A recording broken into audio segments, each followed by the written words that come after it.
menurut saya gini, memang sudah ada relaksasi terkait pajak segala macam, tapi harapan kami dipermudah lah terkait 1 juta rumah ini. Pertama, di masa pandemi ini berkasnya jangan terlalu ketat-ketat banget lah. Iya. Itu bagaimana kan orang ini bisa ngambil rumah dipermudah, kondisi WFA segala macam. Tentunya kalau saya lihat, saya pernah tinjau di sini tukang mie ayam, 1 hari dia dapat omset 800.000, berarti kan 400.000 dibawa pulang. Iya. 50% kan, benar ya kan? Nah, bisa nggak dia bayar cicilan 1 juta sebulan? Bisa. Tapi dia nggak bisa ngambil rumah. Iya.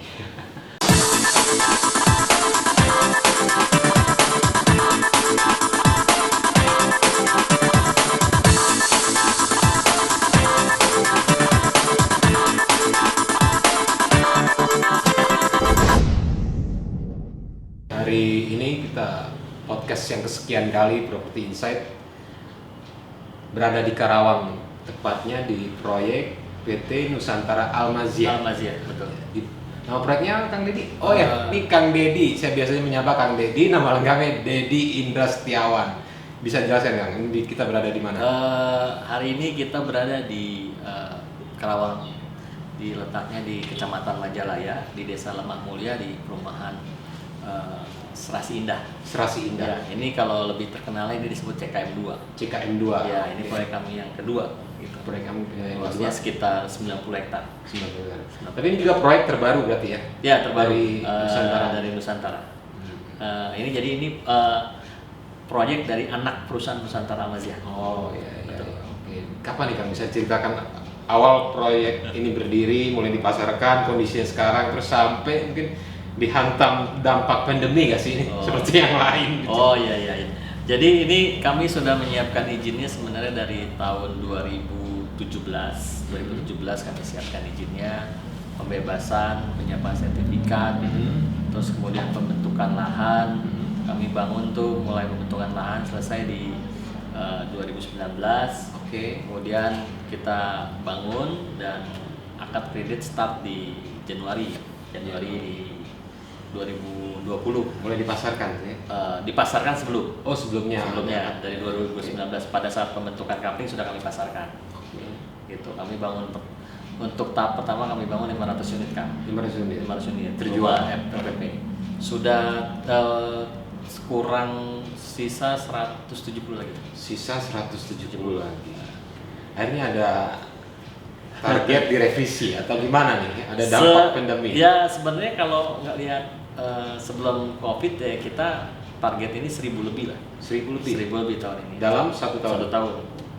Tapi karena ada corona, pandemi ya kami merevisi target minimal 500 unit. 500 1 tahun ini. Untuk proyek sini aja? Proyek ya, Serasi. Jadi memang dibilang terasa dibilang enggak terasa banget. Gimana ya? Kalau kemarin. Jadi bisa diperjelas tuh terasa bangetnya gimana nih? Jadi memang untuk perusahaan atau untuk semua gini.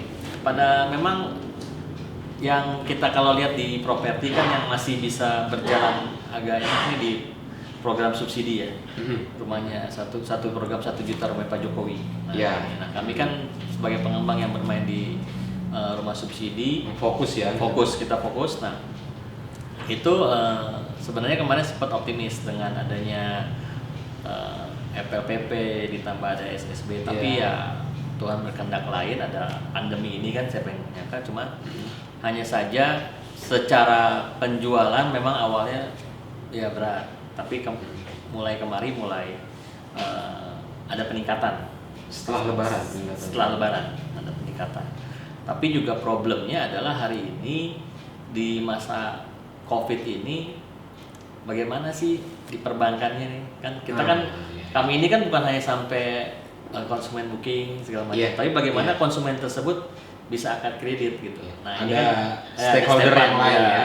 Ada stakeholder yang lain, ada bank, ada PUPR sebagai kementerian yang regulatornya. Nah, ini sebenarnya kalau dari secara COVID ini orang mau beli rumah, oke, itu bisa. Tapi bagaimana nanti bank itu persyaratan ya kan? Ya. Misalnya harus ada nih rekening koran. Ya, Nah, kan kita tahu sendiri nih, rekening koran ada beberapa bank yang membatasi setiap harinya gitu. Ya, ya, Karena ya. tidak semua pekerja itu punya Rekening koran. punya m-banking sendiri Ya, kan. Nah, m-banking, belum ya. tentu kan. Nah, dari situ tuh itu problem utama. Kedua adalah pada saat dengan adanya WFH gitu kan. Ya, oke. Atau kalau saya biasanya sebut KDR, kerja dari rumah. Nah, teman-teman HRD ini kan ada beberapa perusahaan yang kerja dari rumah. Nah, bank itu butuh verifikasi HRD dari si konsumen. dari konsumen. Oh, Nah, ya, oke. Kan dia ngambil rumah, nanti bank verifikasi cross check, benar nggak si Fulan itu kerja di situ. Yes. Pendapatan berapa, statusnya karyawan tetap atau kontrak, sudah berapa lama, nah segala macam kan. Nah itu masalah. Kalau dia kerja dari rumah, nah bank itu kan dia hanya menelpon ke perusahaan, bukan handphone. Nah itu masalah tuh. Itu makanya banyak, saya yakin lah teman-teman pengembang tuh merasakan banyak persetujuan yang tertahan di situ. Gitu. Mudah-mudahan sih stakeholder kayak bank sebelah gitu ya memberi KPR tuh merespon gitu. Ini ada pengecualian lah di masa pandemi ini gitu.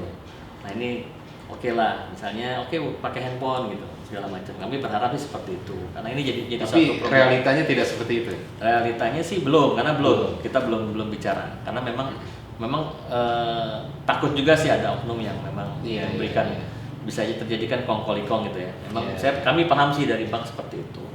Ya, tapi kami menikmati lah dengan penjualan banyak tapi tingkat persetujuannya lebih lama gitu kan. Teman-teman pasti nggak. Oh, itu jadi 3 bulan ini tingkat penjualan tetap normal.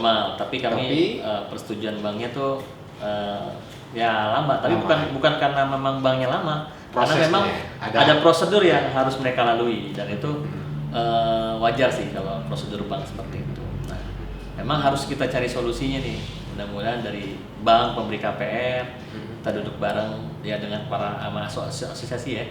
Ada Apersi atau REI ya, kita duduk bareng bagaimana sih menyelesaikan masalah ini selama pandemi aja gitu. Iya. Belum selesai itu kemarin ada rame tapera ya. Rame tapera juga. Rame. Ya kita berharap dengan ada tapera sebenarnya kuota bertambah, tapi balik lagi karyawan potong lagi kan, yang sudah BPJS. Balik lagi sebagai pengusaha. Tambah lagi 0,5 kan? 0,5. Kalau kita 0,5, kalau karyawan kan 2% kalau salah. Iya. Itu harus dibahas lebih mendalam. Dan Kalau mendapat Kang Deddy sendiri gimana kan? Sebagai seorang pengusaha. Ya sebenarnya sih kalau memang yang perlu dibikin satu regulasinya. Bagaimana orang yang kalau kayak BPJS kan dia kayak nabung ya. Nanti jadi hari tuanya kan dia bisa ambil. Nah, tapera apakah konsep seperti itu? Nah, apalagi menurut saya belum tepat lah di launching pada saat kondisi pandemi. Kita banyak tahu ada teman-teman ada pakai ekonomi nih. Bagaimana teman-teman yang dirumahkan gitu kan dengan penerima gaji sekian persen atau bahkan dirumahkan tidak terima gaji. Dia harus itu harus jadi satu hal yang menurut saya tapera belum tepat di launching saat ini. Mungkin setelah pandemi ya. Setelah pandemi dibikin jukdisnya, SOP segala macam, nah itu harus duduk bareng lah para stakeholder semuanya. Nah, udah agak enak. Nah, ada pemberlakuan lagi nih. Permen nomor 20 nih. Itu yang tahun 2019. Permen 20 garis miring PRT garis miring M 2019. Iya. Bagaimana untuk akad kredit itu harus lengkap, pasos-pasosnya jalan, saluran dan listrik. Akad kredit harus lengkap. Sudah harus lengkap. Infrastruktur, jalan, saluran dan listrik. Listrik 3 nih. Mungkin kalau jalan saluran kita bisa kebut. Iya, karena memang nyatu. Karena memang itu bidangnya pengembang. Tanggung jawab. Tapi kalau listrik ini kan terkait stakeholder yang lain, PLN. Mampukah? Apakah PLN berkomitmen nih untuk mensuplai listrik bagi kami para pengembang 1 juta rumah gitu kan? Harusnya mungkin ada ya mudah-mudahan sih Pak Jokowi memberikan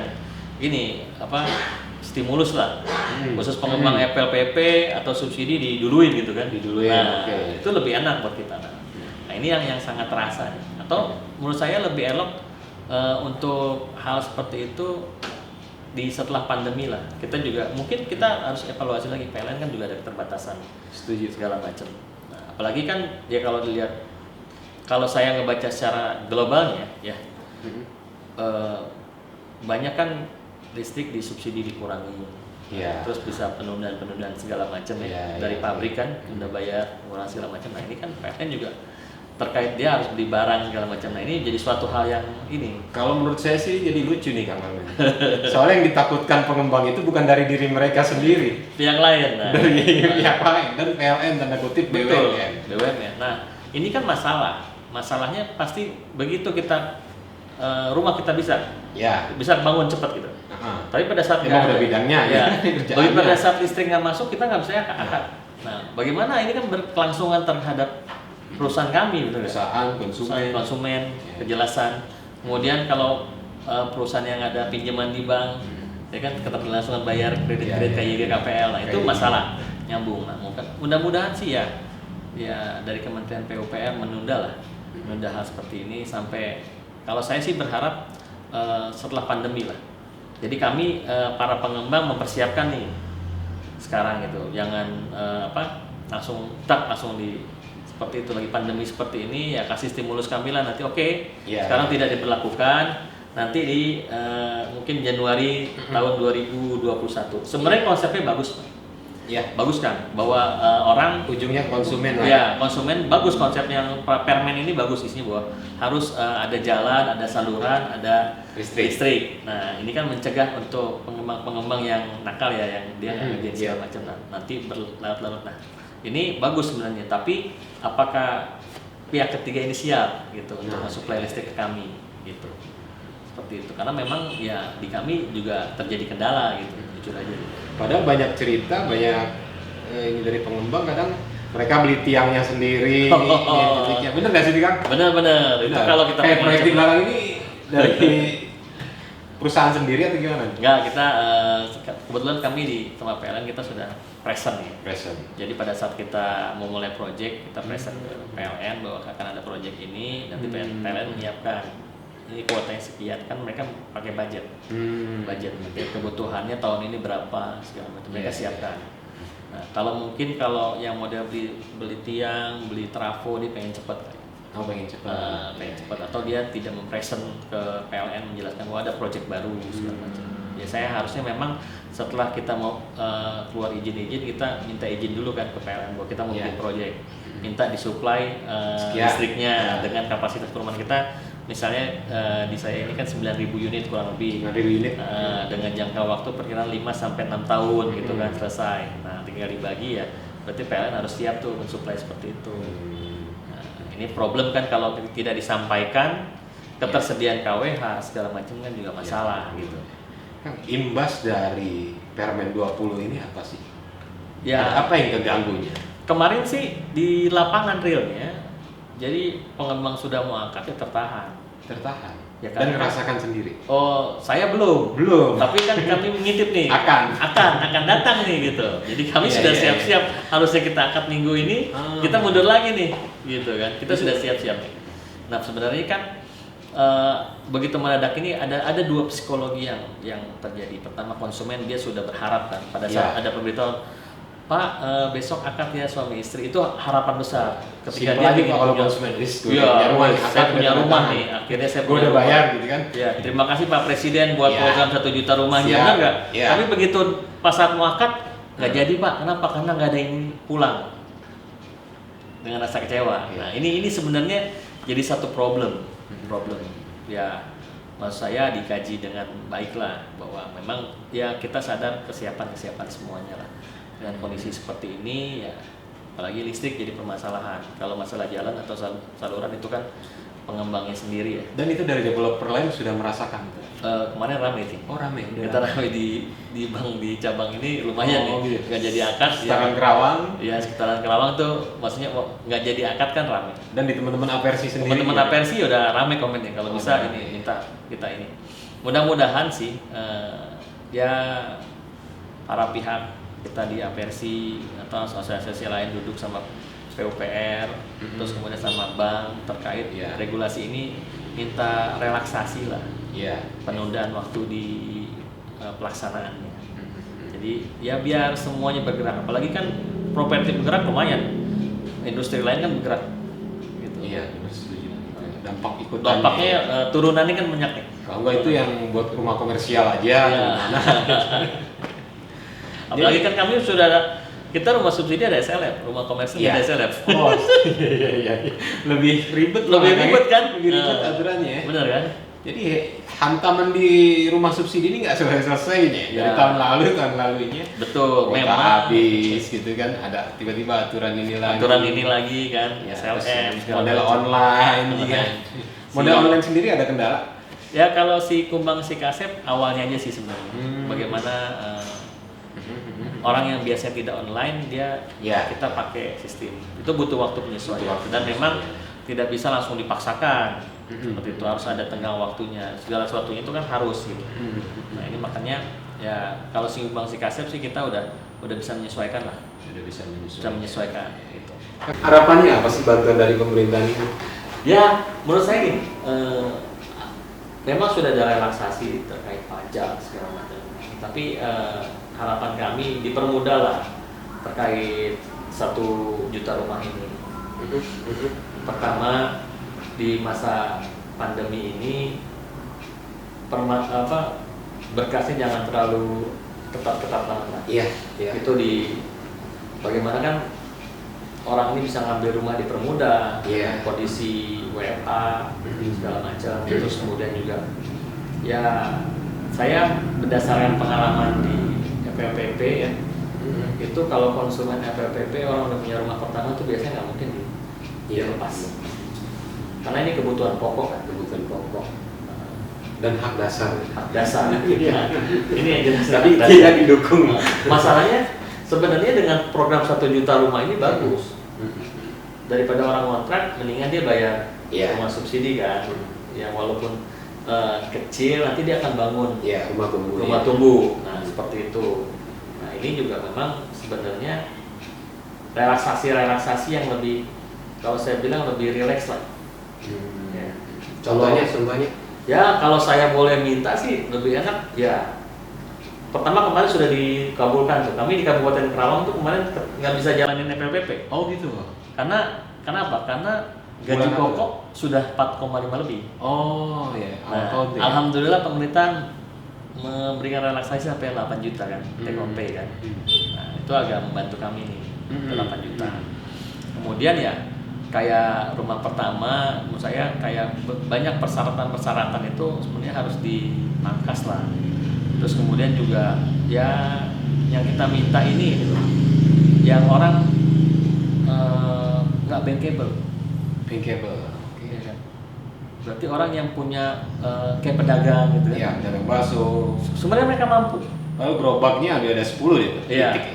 Mereka mampu, tapi kan mereka bukan bankable. Nah, ini jadi PR. Sebenarnya ini kalau disebut rasa keadilan, ini nggak masuk keadilan. Nah, itu tolonglah jangan hanya diutamakan pekerja informal segala macam. Bank juga lebih membuat relaksasi terkait ini, aturannya jangan dibikin lebih complicated segala macam. Nah, ini kan pedagang bakso ya udah jelas, dia dagang di situ, omset sekian segala macam udah jelas lah. Kalau menurut Kang Deddy seberapa besar sih potensi pasar seperti itu, pekerjaan non formal? Menurut saya ini seperti raksasa tidur loh nih. Banyak kan. Tapi kan udah kita dorong nih dulu dan dulu ini potensi pasar sebenarnya, besar. Ya ini ada sebagai seorang ada ketidakadilan nih. Menurut saya ada ketidakadilan di pemberian fasilitas ini, subsidi menurut saya. Karena di negara kita tercinta. Iya, terkait rumah subsidi nih. Program Pak Jokowi sudah bagus nih, rumah 1 juta rumah. Tapi pemerataannya, kalau kita lihat memang boleh buat pekerjaan non informal, tapi juknisnya dibikin yang enak dong. Iya. Bener ya kan? Nah, kan sekarang yang banyak, saya yakin lah. Coba buka data PUP, pasti banyak lebih dominan orang yang fixed income. Karena dia bankable. Tapi kan belakangan pemerintah juga bikin rumah-rumah komunitas Ya, seperti yang tukang cukur di Tukang Garut, cukur, terus ya. bahkan ada kita syaratnya bisa lah kerjasama dengan developer. Betul. Nggak coba ngelakuin itu? Sebenarnya saya sih banyak nih kayak di sini yang pengen kemarin coba ikatan pedagang pasar gitu, tapi balik lagi kan banknya mau apa enggak gitu kan. Nah, karena nanti mereka pasti disuruh tuh setiap hari nabungin duitnya ke bank, ke bank, terus nanti dia tarik lagi. Nah padahal kan sebenarnya dari kemampuan ya, kalau saya lihat, saya pernah tinjau di sini tukang mie ayam, satu hari dia dapat omset 800.000, berarti kan 400.000 dibawa pulang. Iya. 50% kan, benar ya kan? Nah, bisa nggak dia bayar cicilan 1 juta sebulan? Bisa. Tapi dia nggak bisa ngambil rumah. Iya. Nah, yang balik lagi soal pandemi ini, sampai kapan sih kondisi seperti ini? Kita berharap secepatnya, gitu. Tapi ya mungkin sampai Desember kali ya kan? Desember ya. Desember ya. Dan pemerintah juga cepat-cepat memberikan stimulus juga. Saya sih lihat sih masyarakat udah capek kan di rumah terus. Iya, masyarakat ya. Nah, udah ya mereka bergerak, pengen ada aktivitas segala macam. Ya apa ya? Ramah tamah lah dengan COVID.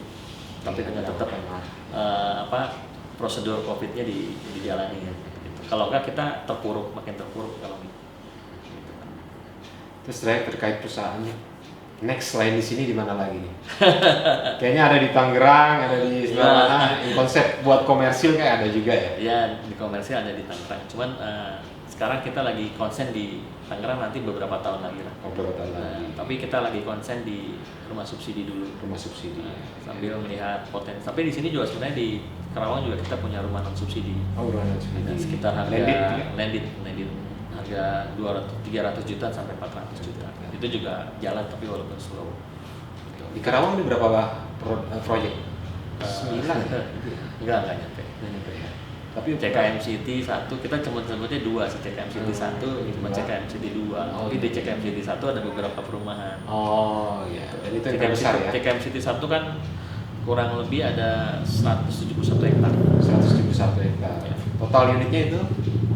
Kita sih udah 16 ribuan. 16 ribuan. Dan udah habis tuh ya? Udah habis, tinggal yang depan aja. Depan juga sekitar kurang lebih 700 rumah. Sedikit saran buat teman-teman sesama pengusaha khususnya developer rumah subsidi ini seperti apa sih? Ya treatmentnya dari mungkin buat teman-teman pengembang, ya sekarang saatnya berpikir kreatif bagaimana menyikapi cash flow, bagaimana kita harus siap dengan regulasi yang tiba-tiba berubah, terus juga harus siap dengan trik-trik penjualan. Dengan new normal ini pasti berbeda nih. Ya. Pola ngejualnya beda segala macam. Ini yang mesti disiapkan sih. Kalau nggak disiapkan ya kita bisa kelibas. Gitu. Karena kan persaingan ini lumayan nih. Perusahaan FLPP, yang main di FLPP banyak banget ini. Makin banyak. Makin banyak. Karena memang ya yang banyak diminati pasarnya ya. Iya, potensinya besar. Gitu. Sip, thank you Kang Dedi. Terima kasih atas waktunya nih, bincang-bincangnya.